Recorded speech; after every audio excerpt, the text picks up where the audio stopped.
have an asterisk that that's anticipated. Those monies haven't come to us yet, and so we can't say with assurance that's the case, but that is our anticipation. Now here's one of the examples I told you about. You can see the funding level for regular special ed funds from the federal government and the ARA funding. And in this scenario, district number 1 started planning on September 28, 2009. That was yesterday. And this is sort of going to be the good, bad example. They're going to consider hiring a transition coordinator if they can find one, might purchase a data management system for student progress monitoring, hope to schedule some staff training activities, and in 2010-11 use the rest of the money to buy staff. Well, there's the chart where that plays out, and you will notice similar format to the prior chart, but what I want to draw your attention to is the total expenditures at the bottom. 3 of those are in the $700,000 category, but in fiscal year 10, federal fiscal year 10, you'll see 1 million, almost 1,400, or almost $1.4 million. And so that is reflective of the funding cliff that we've talked about, and that's what you want to try and avoid. So this district's planning over that 4-year period of time is at risk for that reason. Second example, same amount of money, could be the same district, but in a different scenario. They started planning on February 23rd, shortly after ARA funding was known, and they involved their special education staff, their HR staff, district administrators, folks from the fiscal office, had the whole groups represented around the table, and then drafted a plan which consisted of the items that you see there. Purchasing assistive technology, implementing CEIS, hiring a transition coach, purchasing curriculum, and then making modifications to the access in their life skills classroom. And many of these items are the kinds of things that we're talking about in terms of sustainability, that they'll have value after the ARA funds have expired. And there is a chart that reflects the information that I just talked about for that second example. And you can see that there's a heavier investment at the beginning, and then it evens out and tapers as we go into that 3rd and 4th year. And in this example, our feeling is that the district made wise choices both for the short term when ARA funding was available and for the longer term after ARA funding has been depleted. Next is the Title I fiscal timeline. Same format as with IDEA special education. And you can see the information that is there. I do want to point out one thing in our hurry to put these slides together. If you look at the ARA Title I row and the second box over, actually the third box over, it says obligate by September 30th, 2012, and that is in our optimism. It actually is, as you know, 2011, okay? Because those funds expire in that 27-month period that ends in 2011.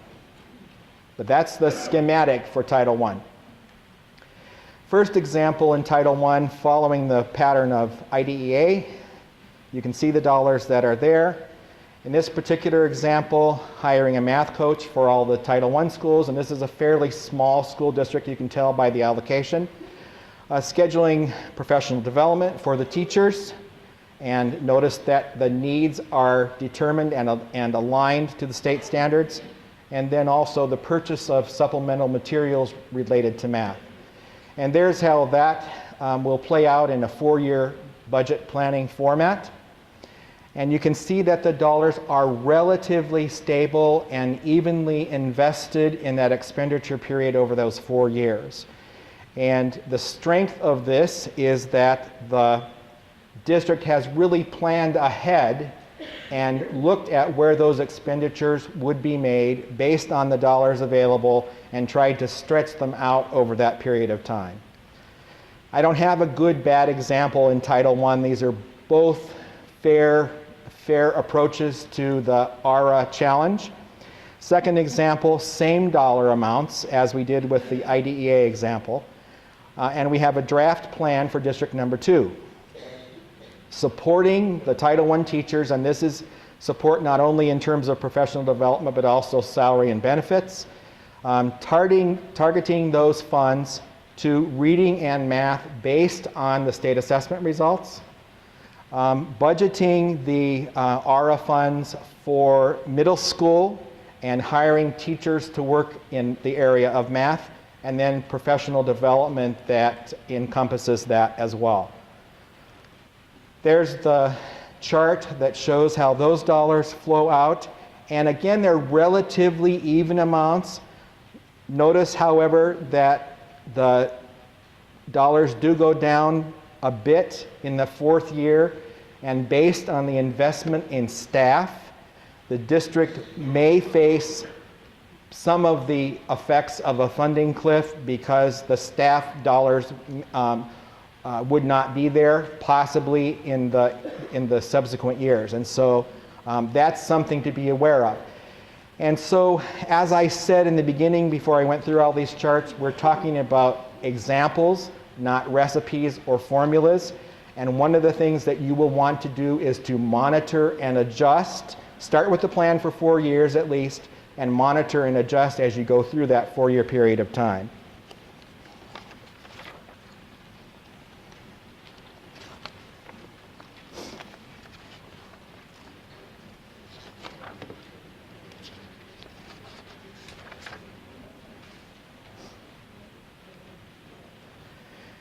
You have heard several times the statements that are on the slide now. Spend the dollars quickly and make thoughtful investments, and somehow that seems like a contradiction. How can you be quick and thoughtful in the same sentence? But yet that is what ARRA is, and so we need to respond to that. We are to save and create jobs and fund educational reform efforts. And we are to look for sustainability in the years after ARA funding is gone and avoid the funding cliff. Again, plan the work and work the plan. Sounds cliche, but it's extremely important that you do that. And not just in Title I and special ed that I've been talking about here to you this morning, but how that fits into the other ARA programs and how they fit into your overall spending scheme in your districts. Through all of this, we want to be able to maximize the impact and maximize the benefit. Is it going to be hard work? Absolutely, and you've seen that already, and there's more to come. But we can do that together, as you've heard some of the other speakers say today. You know, it may sound cliche, just like plan the work and work the plan. I'm Bob Harmon, and I'm from OSPI, and I'm here to help.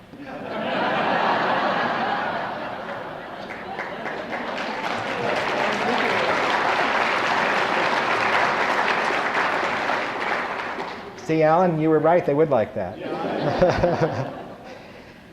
But that's really true. That's really true, and not just me, but all the folks at OSPI, certainly the folks in my division. And if it were not for you as superintendents and fiscal managers and program administrators at the district, there'd be no reason for OSPI. So just know that. And to conclude my remarks, is this hard work? Yes, it absolutely is. But we must be successful in that work. We don't have a choice. We must be successful. A lot of it rides on that. You've heard about what may happen or may not happen in reauthorization and programs at the federal level. Yes, those are at risk in terms of their continuing or not, or at what level. But even more than that is our own